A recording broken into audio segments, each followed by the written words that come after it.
ओम नमो भगवते वासुदेवाय। ओम नमो भगवते वासुदेवाय। ओम नमो भगवते वासुदेवाय। ओम नमो भगवते वासुदेवाय।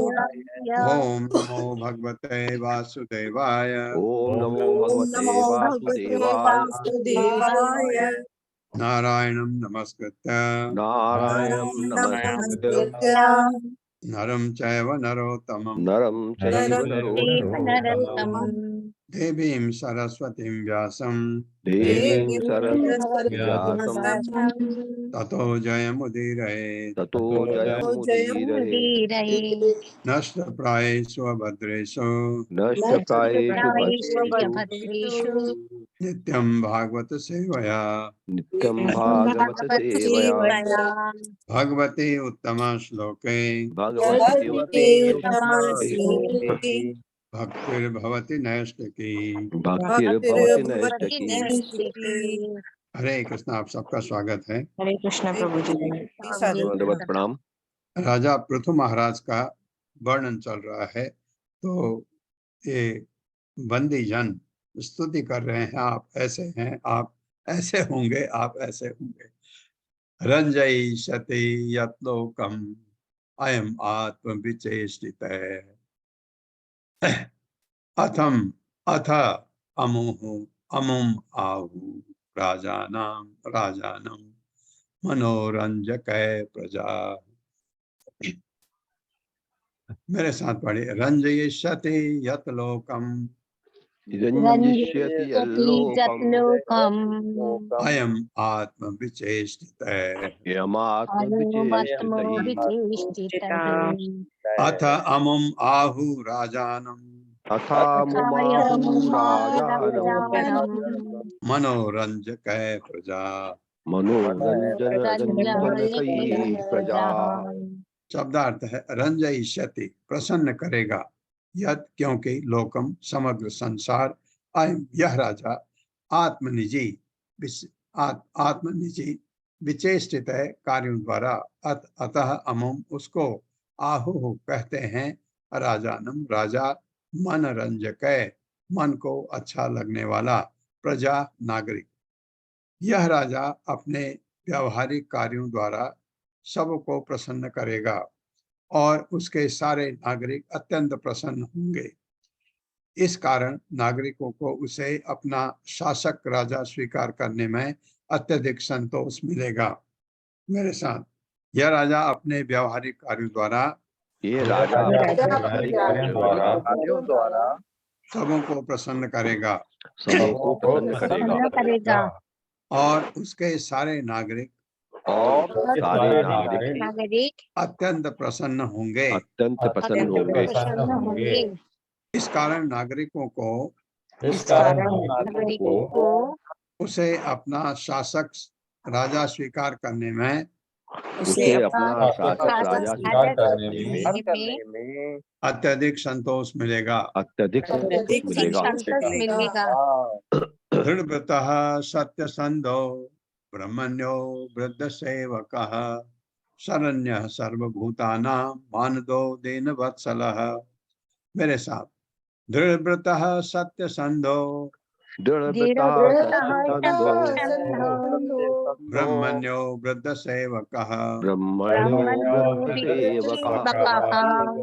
शरण्यः सर्वभूतानां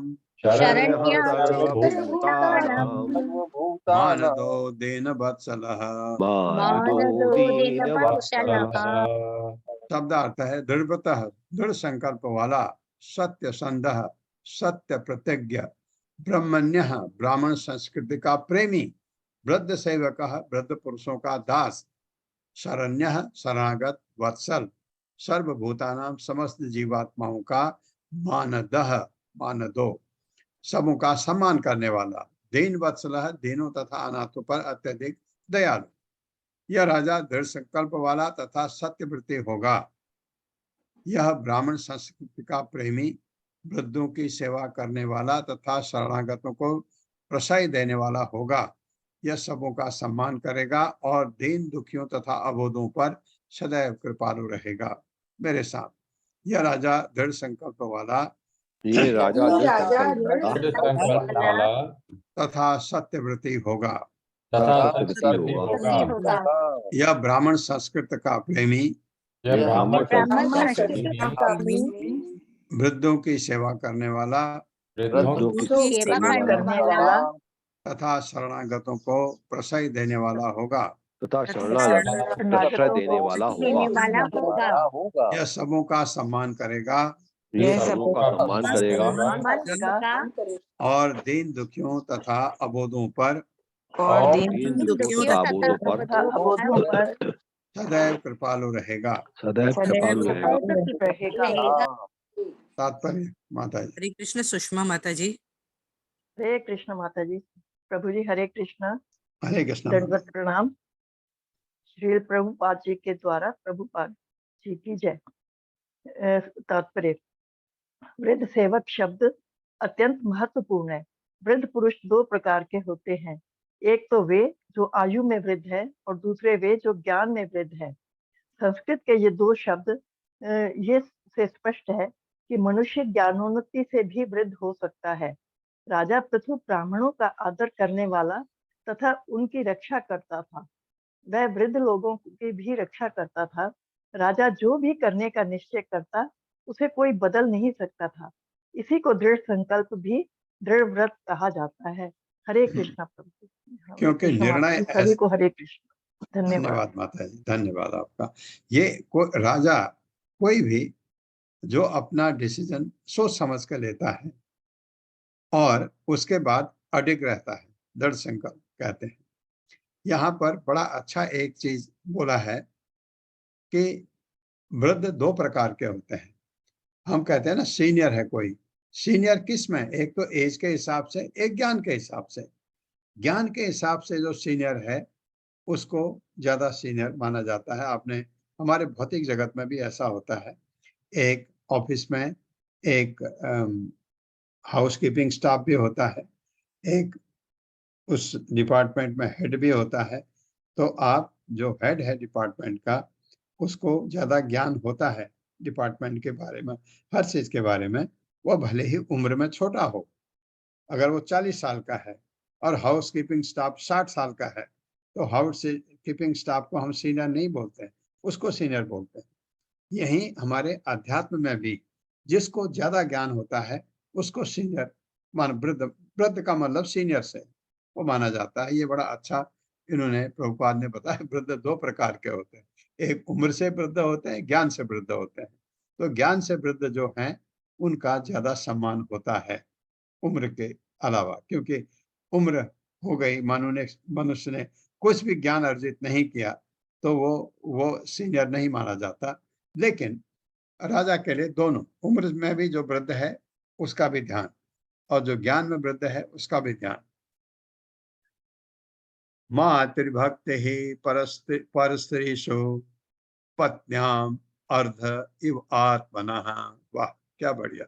प्रजासु पितृ पितृवत् स्निग्धः किंकरो ब्रह्मवादिनाम।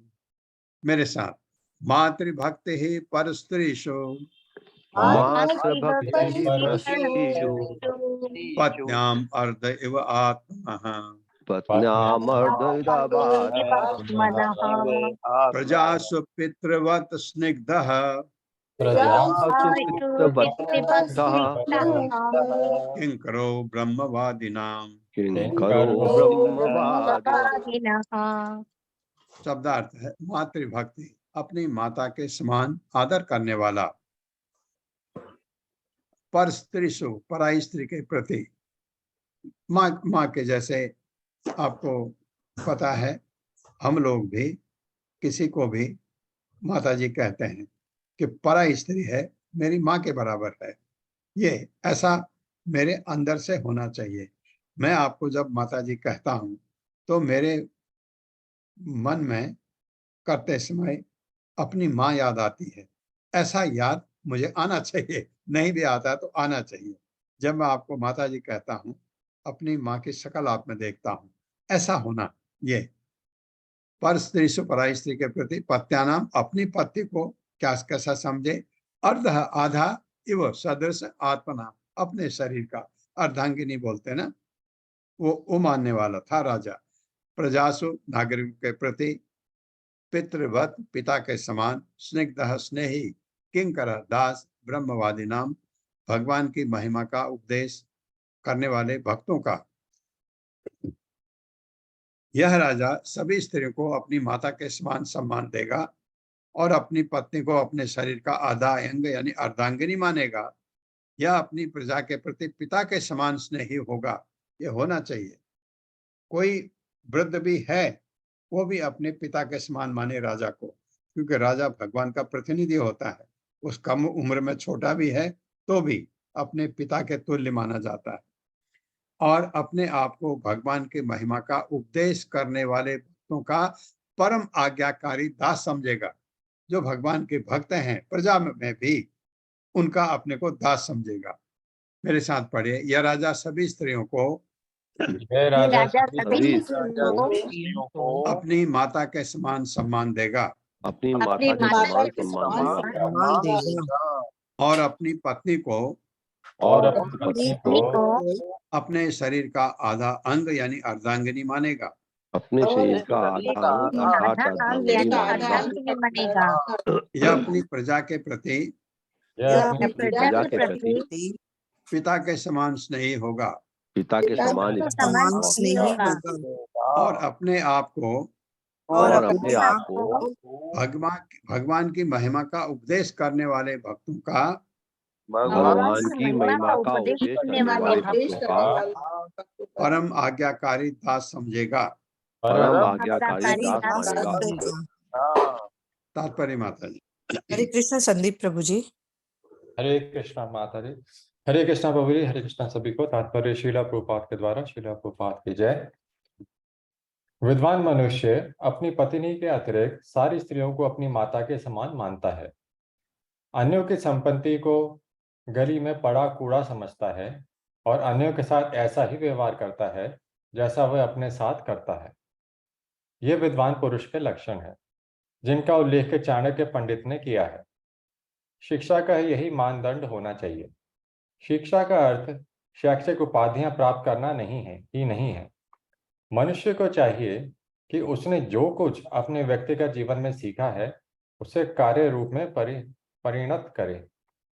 विद्वानों के लक्षण राजा पृथु के जीवन में प्रकट थे। राजा होकर भी वह अपने को भगवान के भक्तों का दास मानता था। वैदिक शिष्टाचार के अनुसार यदि कोई भक्त राजपार्षद में जाता है तो राजा उसे तुरंत अपना आसन प्रदान करता था। ब्रह्मवादी नाम शब्द अत्यंत सार्थक है। ब्रह्मवादी का अर्थ है भगवान का भक्त। ब्रह्म, परमात्मा तथा भगवान ये परब्रह्म के विविध नाम हैं। परब्रह्म तो श्री कृष्ण है। इससे भगवत गीता में अर्जुन ने स्वीकार किया है, परम ब्रह्म परम धाम। इस प्रकार ब्रह्मवादी नाम भगवान के भक्तों का सूचक है। राज्य को चाहिए कि भगवान के भक्तों की सदा सेवा करे और आदर्श राज्य को चाहिए कि भक्त के आदेशों के अनुसार अपना संचालन करे।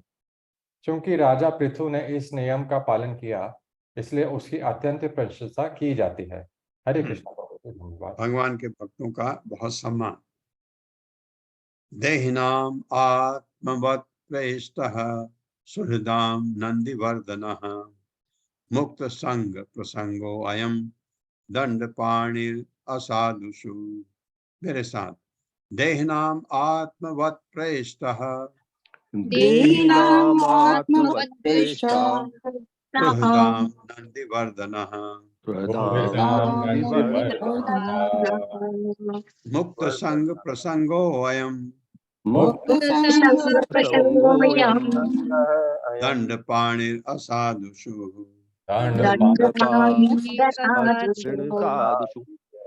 शब्दार्थ है देहि नाम समस्त शरीरधारी जीवों को आत्मवत अपने समान प्रेष्ट प्रिय मानते हुए सुहृदाम मित्रों का नंदिवर्धन आनंद बढ़ाने वाला मुक्त संग समस्त भौतिक कलम से रहित पुरुषों के साथ प्रसंग घनिष्ठतः संबंधित अयम यह राजा दंड पाणी दंड देने वाला हाथ असाधुषु अपराधियों को।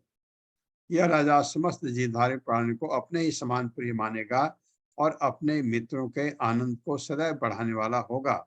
यह मुक्त पुरुषों से घनिष्ठ रूप से संबंधित रहेगा, मुक्त पुरुषों से, और समस्त अपवित्र व्यक्तियों को कठोर दंड देने वाला होगा। ये कह रहे हैं बंदीजन। मेरे साथ पढ़े। यह राजा समस्त जीवधारी प्राणियों को अपने ही समान प्रिय मानेगा और अपने मित्रों के आनंद को सदैव बढ़ाने वाला होगा। यह मुक्त पुरुषों से घनिष्ठ रूप से संबंधित होगा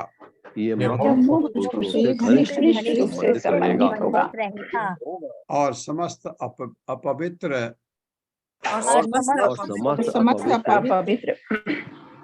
व्यक्तियों को कठोर दंड देने वाला होगा। तात्पर्य माता जी। हरे कृष्णा सुधाधीर माता जी। हरे कृष्णा माता जी, हरे कृष्णा प्रभु जी, दंडवत प्रणाम।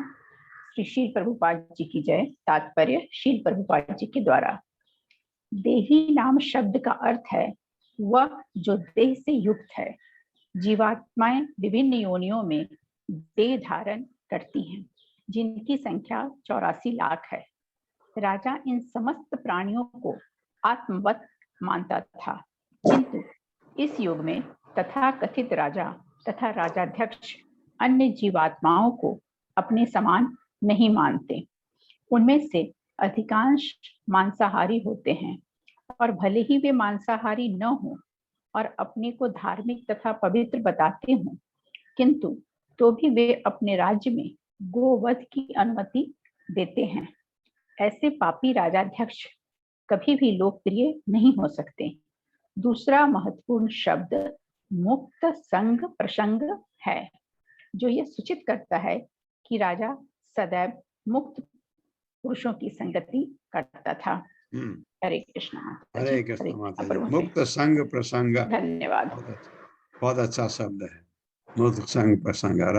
प्रभुपाद कह रहे हैं, प्रभुपाद तात्पर्य में कि वही कहते हैं नहीं मैं तो मांस नहीं खाता, लेकिन मांसाहारियों को वो प्रोत्साहन कर देते हैं, तो कसाई घर खोलते हैं, तो ये पापी हैं करके, ऐसे राजाध्यक्ष पापी हैं। हरे कृष्ण प्रभु जी। सॉरी, पल्लवी माता जी को कोहोस्ट है प्रभु। पल्लवी माता जी आ गई प्रभु जी। हरे पल्लवी कृष्ण माता, प्रभु जी, पल्लवी माता जी को कोहोस्ट बना दे। अच्छा क्या हुआ? कोहोस्ट नहीं है प्रभु जी, तो बोल नहीं पा रहे ना। नहीं, पल्लवी माता जी को कोहोस्ट बनाया था मैंने शुरू में, सबसे पहले उन्हीं को। नेटवर्क इशू हुआ होगा प्रभु जी। हाँ, नेटवर्क इश्यू हुआ और सबसे। है माता जी है तो चेंज कोहोस्ट। किया मैंने। हाँ हाँ। हाँ अभी बनाया प्रभु जी ने। Sorry। अयम तो साक्षात भगवान त्रिअधीशः कूटस्थ आत्मा कलिया अवतीर्णः यस्मिन् अविद्या रचितं निरर्थकं पश्यन्ति नाना त्वम् अपि प्रतीतम्। एक मिनट, मेरे साथ पढ़िए। अयम तो साक्षात भगवान त्रिअधीशः अयं साक्षात् साक्षात् भगवान् भगवान् कूटस्थ आत्मा कलिया अवतीर्णः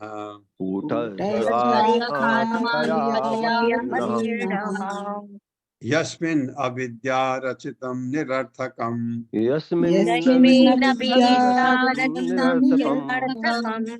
पश्यन्ति नाना त्वम् अपि प्रतीतम्। पश्यन्ति शब्दार्थ है अयम, यह राजा, तू सब साक्षात प्रत्यक्ष भगवान त्रिअधीशा, तीनों लोगों का स्वामी, कूटस्थ बिना किसी परिवर्तन के, आत्मा परमात्मा कलिया आंशिक विस्तार से, अवतीर्ण अवतरित, यस्मिन जिसमें, अविद्या रचितम अज्ञान से उत्पन्न, निरर्थकम अर्थ रहित, पश्यन्ति देखते हैं, नानात्वम विविधता, अपि निश्चय ही, प्रतीतम मिथ्या अप्रकट। यह राजा तीनों लोकों का स्वामी है और सीधे भगवान ने इसे शक्ति प्रदान की है। यह अपरिवर्तनीय है और परमेश्वर का सत्यावेश अवतार है। मुक्त आत्मा तथा परम विद्वान होने के कारण यह समस्त भौतिक विविधताओं को अर्थहीन मानता है, क्योंकि इनका मूलाधार अविद्या है। मेरे साथ पढ़िए। यह राजा तीनों लोकों का स्वामी है। ये राजा तीनों लोगों का स्वामी है और सीधे भगवान ने इसे भगवान ने इसे शक्ति प्रदान की है। शक्ति प्रदान की है। यह अपरिवर्तनीय है। यह अपरिवर्तनीय है और परमेश्वर का सत्यावेश अवतार है। और परमेश्वर का सत्यावेश अवतार है। मुक्त आत्मा तथा परम विद्वान होने के कारण, मुक्त आत्मा तथा परम विद्वान होने के कारण यह समस्त भौतिक विविधताओं को अर्थहीन मानता है। ये समस्त भौतिक विवेचनों को अर्थहीन मानता है। क्योंकि इनका मूलाधार अविद्या है। क्योंकि इनका मूलाधार मूलाधार अविद्या। तात्पर्य। हरे कृष्णा सुशील गुप्ता प्रभु जी। हरे कृष्णा प्रभु जी, हरे कृष्णा माता जी, दंडवत प्रणाम। श्रील प्रपात की जय। तात्पर्य श्रील प्रपात। इन स्तुतियों के गायक पृथु महाराज के दिव्य गुणों का वर्णन कर रहे हैं। इन गुणों का सारांश साक्षात भगवान इन दो शब्दों में निहित है। इससे सूचित होता है कि महाराज पृथु साक्षात भगवान हैं, अतः उनमें अत्यंत सद्गुण है।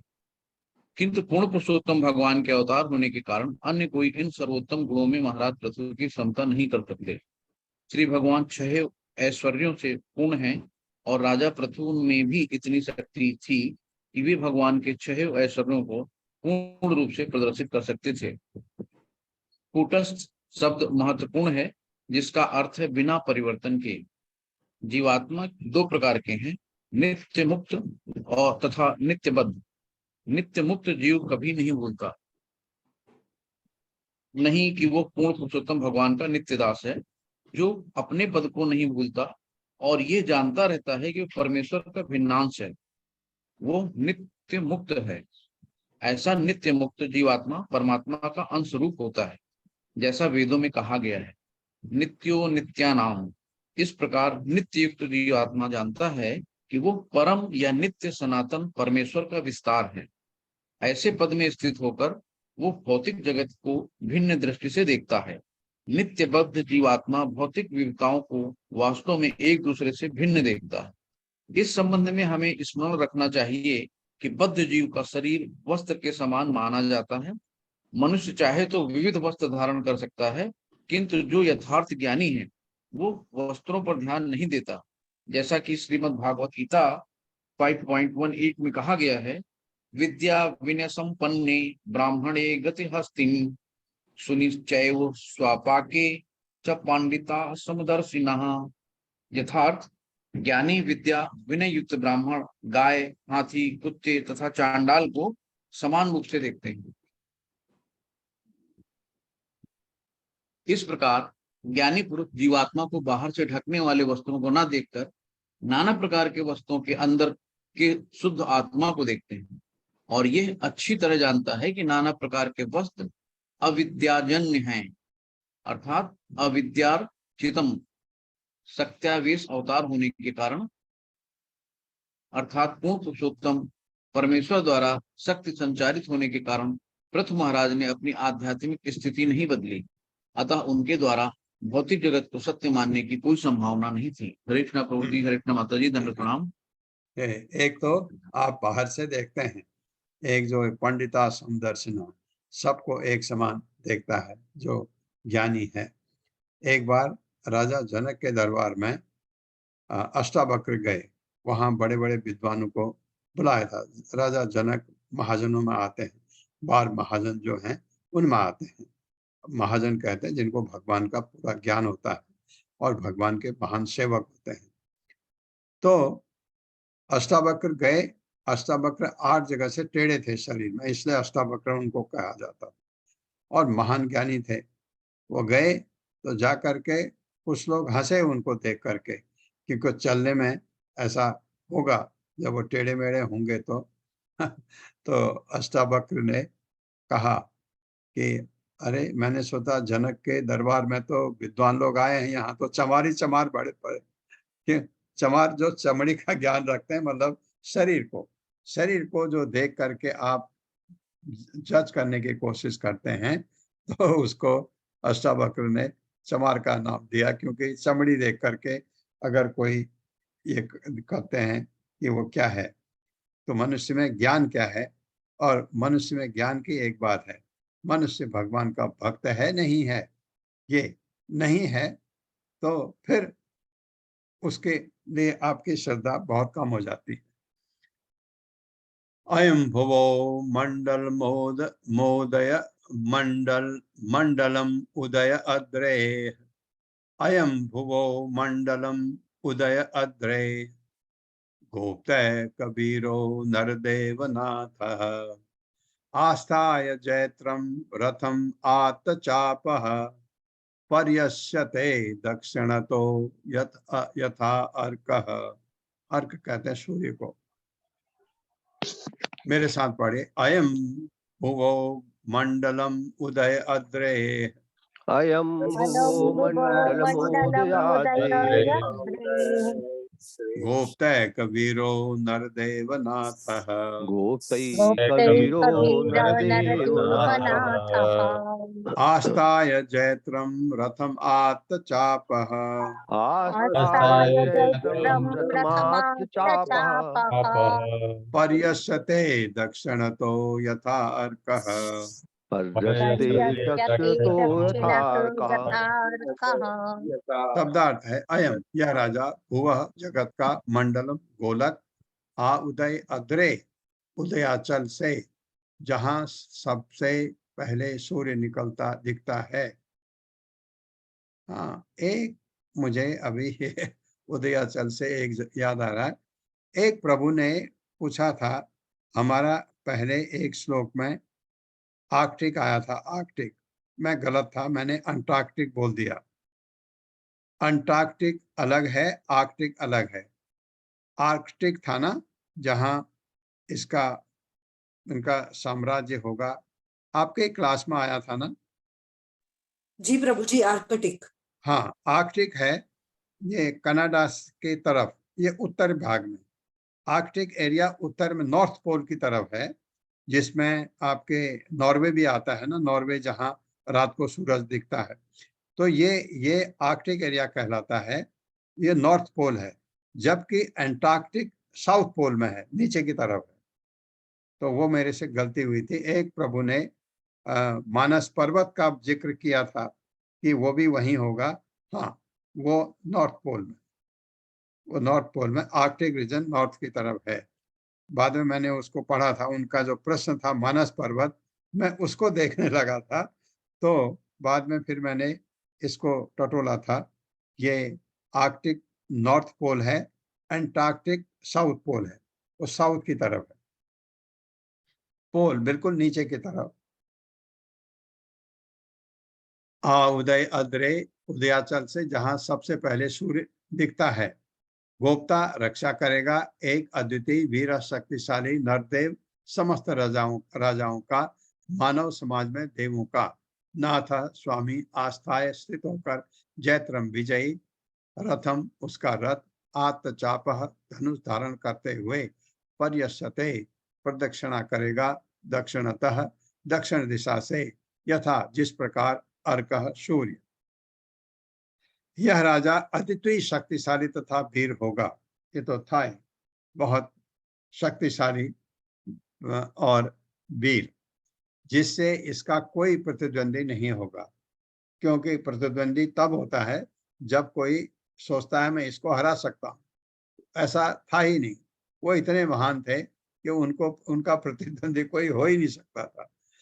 यह अपने हाथ में धनुष धारण करके विजयी रथ पर चढ़कर सूर्य के समान दिखाई देता हुआ भूमंडल की प्रदक्षिणा करेगा, जो दक्षिण से अपनी कक्षा पर परिभ्रमण करता है।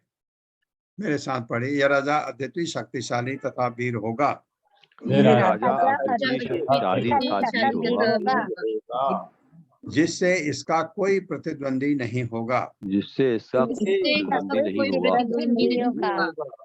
यह अपने हाथ में धनुष धारण करके, ये अपने हाथ में धारण करके विजयी रथ पर चढ़कर विजयी रथ पर चढ़कर सूर्य के समान दिखाई देता हुआ, सूर्य के समान दिखाई देता हुआ भूमंडल की प्रदक्षिणा करेगा, भूमंडल की प्रदक्षिणा करेगा, जो दक्षिण से अपनी कक्षा पर परिभ्रमण करता है। जो दक्षिण से अपनी कक्षा पर परिभ्रमण करता है।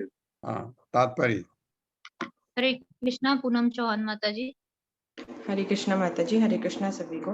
तात्पर्य शिल प्रभुपाद जी के द्वारा। शिल प्रभुपाद जी की जय। इस श्लोक के यथार्थ शब्द से सूचित होता है कि सूर्य स्थिर नहीं है, वरन अपनी उस कक्षा पर भ्रमण करता है जिसे भगवान ने नियत कर रखा है। इसकी पुष्टि ब्रह्म संहिता तथा श्रीमद् भागवत के अन्य अंशों से भी होती है। भागवत के 5वें स्कंद में कहा गया है कि सूर्य अपनी कक्षा पर 16,000 मील प्रति सेकंड की गति से घूम रहा है। इसी प्रकार ब्रह्म संहिता का कथन है, यस्य यज्ञ भ्रमति संवृत्त काल चक्रः। सूर्य अपनी कक्षा में भगवान के आदेशानुसार घूमता है। निष्कर्ष यह निकला कि सूर्य किसी एक स्थान पर स्थिर नहीं है। जहाँ तक पृथु महाराज का प्रश्न है, यहाँ पर यह सूचित होता है उनकी शासन शक्ति संसार भर में फैलेगी। हिमालय पर्वत को उच्चल या उद्याति भी कहा जाता है, क्योंकि यहाँ सूर्योदय सर्वप्रथम दिखता है। यहाँ यह कहा गया है कि पृथ्वी पर पृथु महाराज का शासन हिमालय पर्वत को विलांग करके समुद्रों तक फैलेगा। दूसरे शब्दों में उसका राज्य समस्त लोक में होगा। इस श्लोक का दूसरा महत्वपूर्ण शब्द नरदेव है। जैसा कि पिछले श्लोकों में वर्णित है, योग्य राजा, चाहे वह राजा पृथु हो या अन्य कोई, जो राज्य पर आदर्श राजा की भांति शासन करता है, उसे मनुष्य रूप में ईश्वर समझना चाहिए। वैदिक संस्कृति के अनुसार राजा को भगवान के समान सम्मानित किया जाता है, क्योंकि वह नारायण का प्रतिनिधि होता है, जो नागरिकों की रक्षा भी करता है। इसलिए उसे नाथ अर्थात स्वामी भी कहा जाता है। यहाँ तक कि सनातन गोस्वामी भी नवाब हुसैन शाह को नरदेव के समान सम्मान देते थे, यद्यपि नवाब एक मुसलमान था। अतः राजा या राज्य प्रधान को राज्य पर शासन करने में इतना दक्ष होना चाहिए कि नागरिक उसे मानव रूप में ईश्वर की भांति पूजे। किसी भी सरकार या राज्य के अध्यक्ष की यही सिद्ध अवस्था है। हरे कृष्णा प्रभु जी। धन्यवाद। हरे कृष्णा माता जी। तो ऐसा होना चाहिए राजा, जैसा वर्णन हुआ है। अस्मै नृपाला किल तत्र तत्र बलिम हरिष्यन्ति सलोकपाला मस्यन्त एषां स्त्रिय आदिराजं चक्रायुधं तद यश उद्धरन्त्यः। मेरे साथ, अस्मै नृपाला किल तत्र तत्र अस्मै निपाला किल तत्र तत्र बलिं हरिष्यन्ति सलोकपाला बलिं हरिष्यन्ति सलोकपाला मस्यन्त एषां स्त्रिय आदिराजं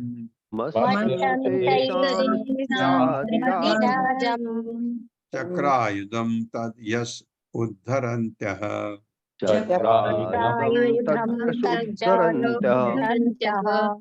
शब्दार्थ है अस्मय उसको, नृपाला समस्त राजा, किल निश्चय ही, तत्र तत्र जहां जहां, बलिम उपहार भेंट, हरिष्यन्ति प्रदान करेंगे, सहित लोकपाला देवता, बस्यन्ते मानेगा, ऐशाम इन राजाओं का, स्त्रिय पत्नियां, आदि राजम पहला राजा, चक्र आयुधम चक्र रूपी हथियार को, तत् उसका यशः ख्याति, उद्धरंतः धारण किए।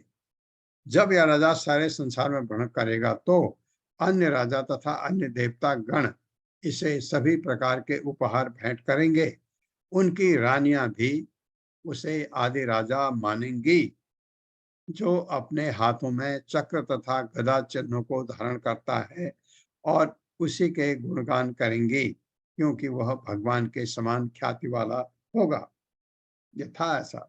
पृथु महाराज मेरे साथ पढ़े, जब यह राजा सारे संसार में भ्रमण करेगा तो, जब ये राजा सारे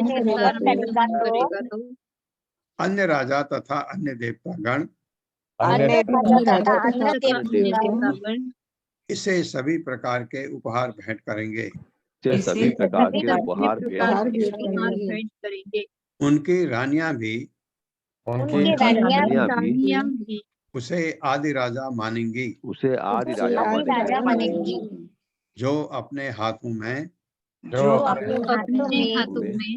चक्र तथा गदा चिन्हों को धारण करता है, चक्र तथा गदा चिन्हों को धारण करता है, और उसी के गुणगान करेंगी, और उसी के गुणगान करेंगी, क्योंकि वह भगवान के समान ख्याति वाला होगा। क्योंकि वो भगवान के समान ख्याति वाला होगा।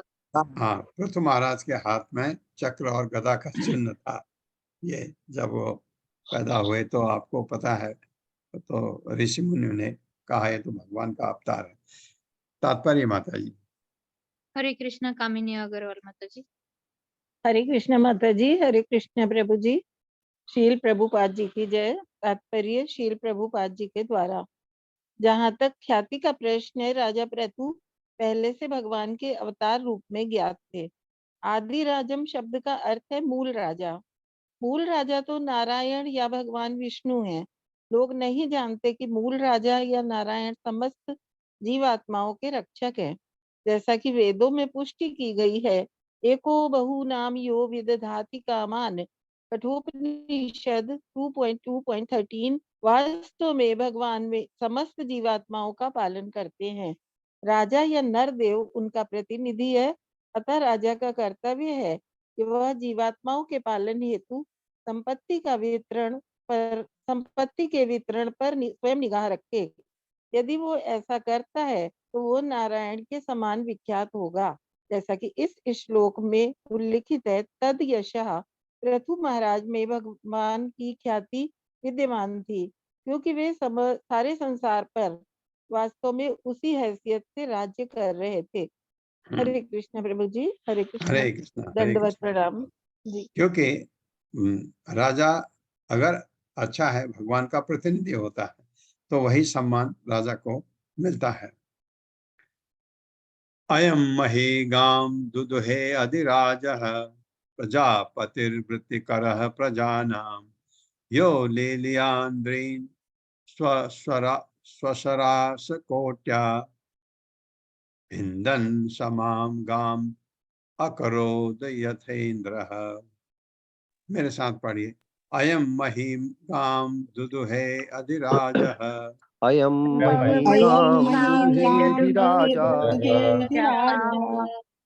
प्रजापतिर्वृत्तिकरः प्रजानां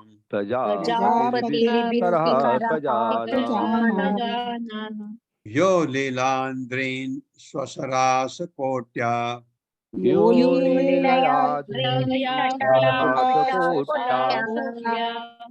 भिन्दन् समां गाम अकरोद यथेन्द्रः।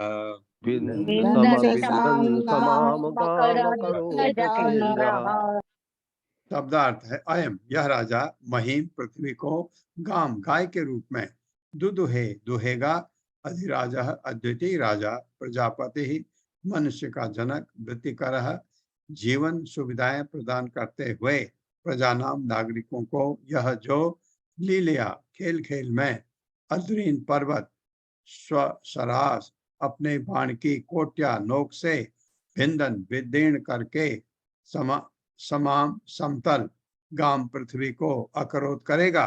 ये तो बिल्कुल सही कहा किया उन्होंने ऐसा। यथा जैसे इंद्र, स्वर्ग का राजा इंद्र, इन्होंने किया ऐसा, बाण से पृथ्वी को समतल किया। ये लेकिन पृथ्वी ने कहा, सजेशन पृथ्वी का था। पृथु महाराज पृथ्वी पर बहुत ही नाराज थे, बहुत ही नाराज हुए, क्योंकि अनाज नहीं पैदा हो रहा था, लोग भूखे मर रहे थे।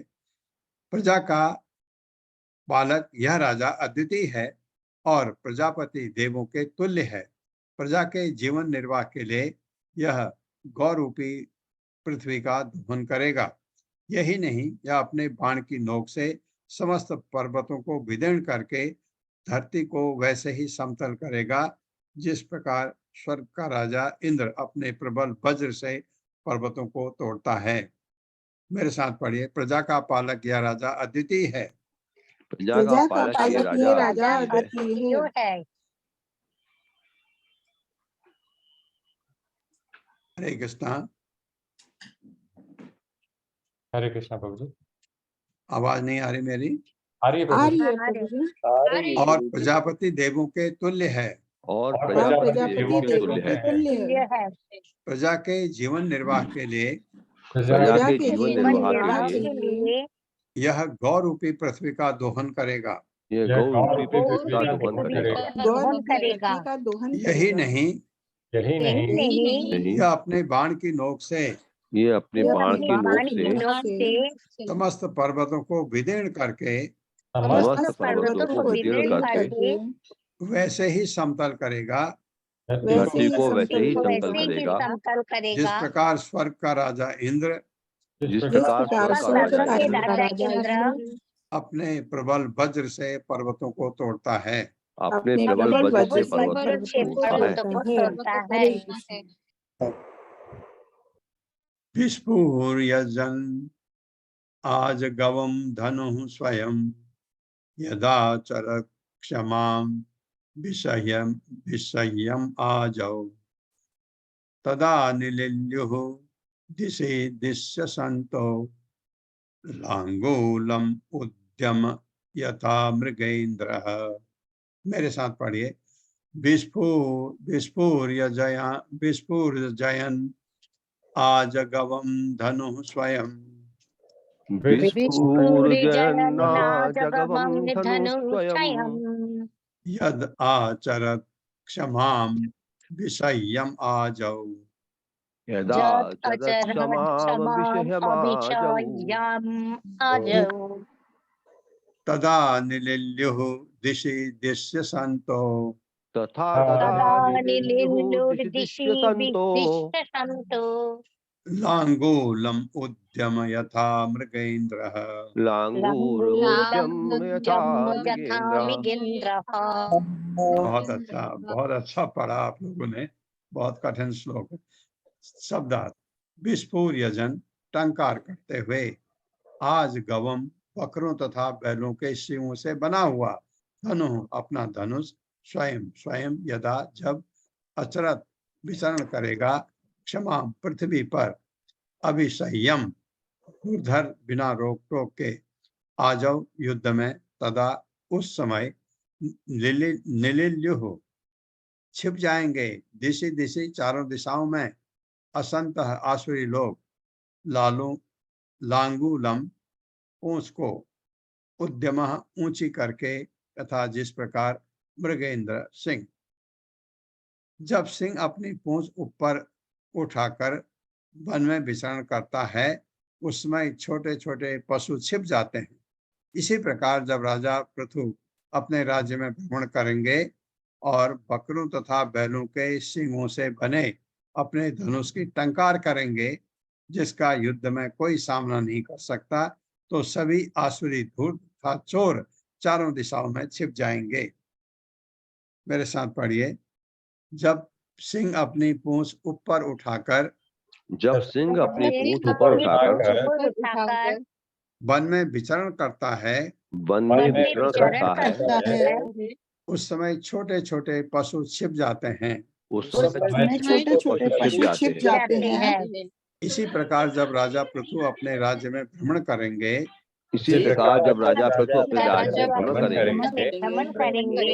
और बकरों तथा बैलों के सिंगों से बने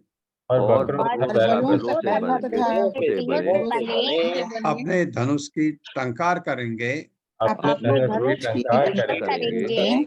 जिसका युद्ध में कोई सामना नहीं कर सकता, तो सभी आसुरी धूर्त तथा चोर चारों दिशाओं में छिप जाएंगे। तात्पर्य माता जी। हरे कृष्णा। शैला उपाध्याय माता जी। हरे कृष्णा माता जी। हरे कृष्णा प्रभु जी। तात्पर्य शील प्रभुपाद जी द्वारा। शील प्रभुपाद जी की जय। पृथु जैसे शक्तिशाली राजा की तुलना सिंह से करना अत्यंत उपयुक्त है। भारत में क्षत्रिय राजा आज भी सिंह कहलाते हैं। जब तक यह राज्य के धूर्त, कपटी, चोर तथा अन्य आसुरी लोग राज करने वाले बलवान शक्तिशाली प्रशासक अध्यक्ष से भयभीत नहीं होते, तब तक राज्य में शांति या संपन्नता नहीं हो सकती। इस प्रकार यदि सिंह सदृश राजा के स्थान पर कोई स्त्री प्रशासक अध्यक्ष बन जाए तो यह अत्यंत खेदपूर्ण होगा। ऐसी परिस्थिति में लोगों को दुर्भाग्यशाली माना जाता है। हरे कृष्ण माता जी। हरे कृष्ण। हरे कृष्ण। एषो अश्वमेधान शतम आजहार सरस्वती प्रादुर्भावि यत्र आहार्षि यस्य अयं पुरंदरः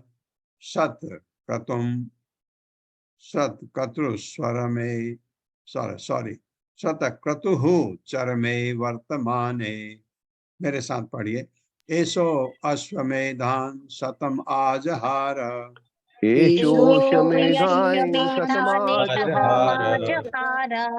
सरस्वती प्रादुर्भावि यत्र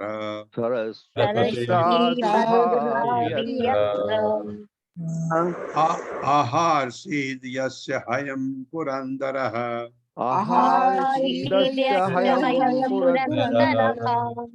तत् सत क्रतुः चरमे वर्तमाने शतक्रतुश्चर्मे वर्तमाने। शब्दार्थ है एषः यह राजा अश्वमेधान अश्वमेध यज्ञ शतम 100 आजहा करेगा। सरस्वती सरस्वती नदी प्रादुर्भावित प्रकट होती है यत्र जहां सरस्वती नदी के किनारे। आहार शीत चुराएगा यश जिसका अयम घोड़ा पुरंदर इंद्र ये भी बड़ा सही बोल दिया।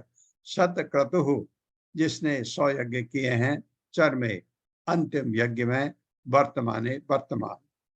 यह राजा सरस्वती नदी के उद्गम स्थान पर 100 अश्वमेध यज्ञ करेगा। अंतिम यज्ञ के समय स्वर्ग का राजा इंद्र यज्ञ के घोड़े को चुरा लेगा। मेरे साथ पढ़िए। यह राजा ये राजा सरस्वती नदी के उद्गम स्थान पर सरस्वती नदी के उद्गम स्थान पर 100 अश्वमेध यज्ञ करेगा। 100 अश्वमेध यज्ञ करेगा। अंतिम यज्ञ के समय अंतिम यज्ञ के समय मतलब जब 100वां यज्ञ हो रहा होगा उस समय स्वर्ग का राजा इंद्र स्वर्ग का राजा इंद्र यज्ञ के घोड़े को चुरा लेगा। यज्ञ के घोड़े को चुरा लेगा। हाँ, ये बड़ी कहानी है, आगे आएगी। वो इंद्र जो है किसके वेश में आया? साधु के वेश में। तो किसी ने, साधु को तो हथियार नहीं चलाते हैं, इनका पुत्र पृथु महाराज का बड़ा पुत्र बहुत ही बहादुर था। उसको जब ब्राह्मणों ने बोला कि वो इंद्र है, इस वेश में आया है, वो पीछे गया तो इंद्र जो है फिर गायब हो गया, घोड़े को लेके आ गए। दोबारा फिर ऐसा हुआ। तीसरी बार जब इंद्र ने गड़बड़ किया तो पृथु महाराज ने अपना धनुष उठा लिया उसको मारने के लिए, इंद्र को मारने के लिए। ब्रह्मा जी आ गए। ब्रह्मा जी का बेटा मत कर। वो ये जैसे क्या हो गया, इंद्र ने एक चाल चली, साधु का रूप लेकर के ले गया। तो अब एक प्रथा चल गई। अब साधु के रूप में लोग बहुत बदमाशी करते हैं, साधु के रूप में आकर के चोरी कर जाते हैं, बहुत चीजें होती हैं, आपको पता है। तो ब्रह्मा जी ने कहा कि अगर तुम इस पर करोगे वो फिर कुछ चाल चलेगा, क्योंकि वो 100 यज्ञ नहीं करने देगा, क्योंकि 100 यज्ञ इंद्र ने किए हैं, वो नहीं चाहता कोई और 100 यज्ञ करे। तो उन्होंने कहा तुम्हें क्या फर्क पड़ता है, तुमने तो जाना बैकुंठ ही है। ब्रह्मा जी ने तो बाद में ये मान गए और गुस्सा भी अपना इन्होंने छोड़ दिया। कोई गुस्सा नहीं, कोई ईर्ष्या नहीं इंद्र से, ऐसा हुआ। इनको खुश देख करके भगवान विष्णु स्वयं आए इंद्र को लेकर के। इंद्र ने इनके पैरों पर अपना सिर रखा, माफी मांगी इंद्र ने। ऐसे महान राजा थे ये। एक श्लोक और तो नहीं हो पाएगा ना, अभी होगा माता जी? हो जाएगा प्रभु जी, छोटा है उसका पर्पट। एषः स्वसद्म उपवने समेत्य सनत कुमारं भगवन्तमेकम् आराध्य भक्ता अलभक्तम् अलम तज ज्ञानम यतो ब्रह्म परम विदन्ति। मेरे साथ पढ़िए। एषः स्वसद्म उपवने समेत्य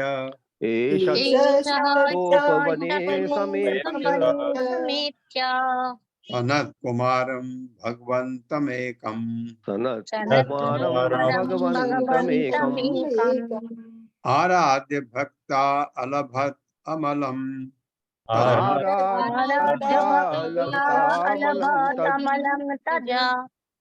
ज्ञानम यतो ब्रह्म परम विदन्ति। ज्ञानम यतो ब्रह्म परम विदन्ति। शब्दार्थ है ऐसा यह राजा स्वसद्म अपने महल में उपवने उद्यान में समेत बैठ करके सनत कुमारम सनत कुमार भगवंतम पूज्य एकम अकेले आराध्य पूज कर भक्त्या भक्ति पूर्वक अलभत प्राप्त करेगा। अमलम कलमश रहित, मलम होता कलमश, अमलम हो गया कलमश रहित निर्मल। तत् वह ज्ञानम दिव्य ज्ञान यतः जिससे ब्रह्म आत्मा परम परम दिव्य विदंती जानते हैं, भोगते हैं। यह राजा पृथु अपने प्रासाद के उद्यान में, प्रासाद मतलब महल, उद्यान में 4 कुमारों में से एक सनत कुमार से भेंट करेगा। राजा उनकी भक्ति पूर्वक पूजा करेगा और उनसे सौभाग्यवश उपदेश प्राप्त करेगा, जिससे मनुष्य दिव्य आनंद उठा सकता है। ये हुआ इनके साथ। ऐसे ऋषि मुनि ने कहा ऐसे गाओ, क्योंकि ये पता था, ऋषि मुनि को तो पता होगा कि बाद में ये ब्रह्मा जी ने कहा कि जब भगवान विष्णु आए थे, उन्होंने कहा सनत कुमार आएंगे तुमसे मिलने के लिए, ये तो उन्होंने ये किया था। तो ये स्तुति में गा रहे हैं ये लोग। मेरे साथ पढ़े, यह राजा पृथु अपने प्रसाद के उद्यान में, हे राजा राजा पृथु अपने प्रसाद के उद्यान में 4 कुमारों में से एक 4 कुमारों में कुमारों से में एक से एक सनत कुमार से भेंट करेगा। सनत कुमार से सनत भेंट कुमार से करेगा। भेंट करेगा। राजा उनकी भक्ति पूर्वक पूजा करेगा राजा राजा उनकी उनकी पूर्वक पूजा करेगा पूजा करेगा और उनसे सौभाग्यवश उपदेश प्राप्त करेगा, और उनसे और उनसे सौभाग्यवश सौभाग्यवश प्राप्त करेगा, उपदेश प्राप्त करेगा, जिससे मनुष्य दिव्य आनंद उठा सकता है। जिससे मनुष्य दिव्य आनंद उठा सकता है। आनंद उठा सकता है। तात्पर्य माता जी। हरे कृष्णा आत्रेय माता जी। हरे कृष्ण। तात्पर्य। श्रील प्रभुपाद की जय। श्रील प्रभुपाद के द्वारा विदंती शब्द का अर्थ है वो जो किसी वस्तु को जानता है या उसका आनंद उठाता है। जब मनुष्य को गुरु से सही ढंग से उपदेश प्राप्त होता है, तब वो दिव्य आनंद को समझता है, तो वो जीवन का सुख पा सकता है। जैसा कि श्रीमद् भगवत गीता 18.54 में कहा गया है, ब्रह्मभूत प्रसन्नात्मा न शोचति न कांक्षति। जब ब्रह्म पद प्राप्त होता है तो मनुष्य को न कोई आकांक्षा रह जाती है और न उसे शोक होता है। वो वास्तव में दिव्य आनंद उठाता है। यद्यपि राजा पृथु श्री विष्णु के अवतार थे, वे अपने प्रजा को गुरु शिष्य परंपरा से आए गुरु से उपदेश के ग्रहण करने की शिक्षा देते हैं। इस प्रकार कोई भी व्यक्ति इसी भौतिक जगत में रहते हुए आनंदमय जीवन बिताने का सौभाग्य को प्राप्त कर सकता है। इस श्लोक में आई हुई विदंती क्रिया का अर्थ कभी कभी जानते हैं कि किया जाता है। इस प्रकार जब कोई व्यक्ति ब्रह्म को अर्थात प्रत्येक वस्तु को आदि स्रोत को जानता है, तो वो आनंदमय जीवन बिताता है। हरे कृष्ण। बहुत ही अच्छा लिखा है। आप अगर जीवन में आनंद चाहते हैं, भगवान से जुड़िए। भगवान को मानिए कि वही दाता है सब चीज का। ये जब चीजें आप में आ जाती हैं तो आप आनंदमय हो जाते हैं। नहीं तो हमको भौतिक जगत में आप समझते हैं बहुत लोग बहुत कुछ कर रहे हैं, वो खुश नहीं है। गोली खा के सोते हैं रात को, नींद की गोली चाहिए उनको सोने के लिए, तो आपको नहीं चाहिए। अब भगवान के भक्त को नींद की गोली नहीं चाहिए। ये खुश होने का, कोई आदमी खुश हो ही नहीं सकता। खुश होने का मतलब शांति चाहिए। शांति जब है तब आनंद प्राप्त होता है। तो जो उसमें कहा गया है ना, भोक्ताराम यज्ञ तपसाम सर्वलोक महेश्वरम सुहृद सर्वभूतानाम। ये जब जानते हो, ज्ञात्वा माम, अगर ऐसा कोई जानता है, फिर क्या है, सुहृद सर्वभूतानाम ज्ञात्वा माम शांति मृच्छति, तब उसको शांति मिलती है। शांति का मतलब आनंद, क्योंकि जब तक शांति नहीं है सुख नहीं हो सकता है। बहुत अच्छा इसमें लिखा है। तो खुश रहने के लिए भगवान से जुड़ना बहुत जरूरी है। ओम अज्ञान तिम्रांधस्य ज्ञानांजन शलाकया चक्षुरुन्मिलितं तस्मै श्री गुरवे नमः। नमः विष्णुपादाय कृष्णपृष्ठाय भूतले श्रीमते भक्ति वेदांत स्वामिनिति नामिने। नमस्ते सारस्वती देवे गौरवाणी प्रचारिणे निर्विशेष शून्यवादी पाश्चात्य देश तारिणे। जय हो श्री कृष्ण चैतन्य प्रभु नित्यानंद श्री अद्वैत गदाधर शिवासादि गौर भक्त वृंद। हरे कृष्णा कृष्ण कृष्णा हरे हरे, हरे राम राम राम हरे हरे।